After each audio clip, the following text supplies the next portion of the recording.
Good evening. Today is January 28th. It's 9:59, 9:58 p.m. and it's Monday.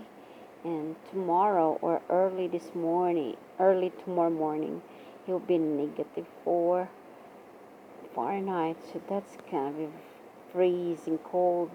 And I made two, boxes for the birds.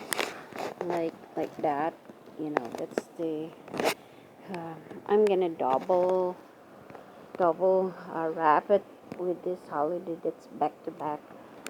For now, that's the color, and then this will be my last wrap plus the white plastic, like that, just to make sure that this bird has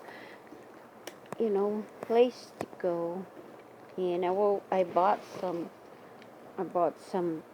bale of hay, or not really bale of hay.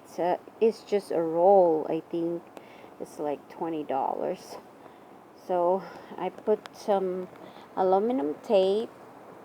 I will wrap it with aluminum tape. It's very strong, and Scott's strapping, and that's painter's tape.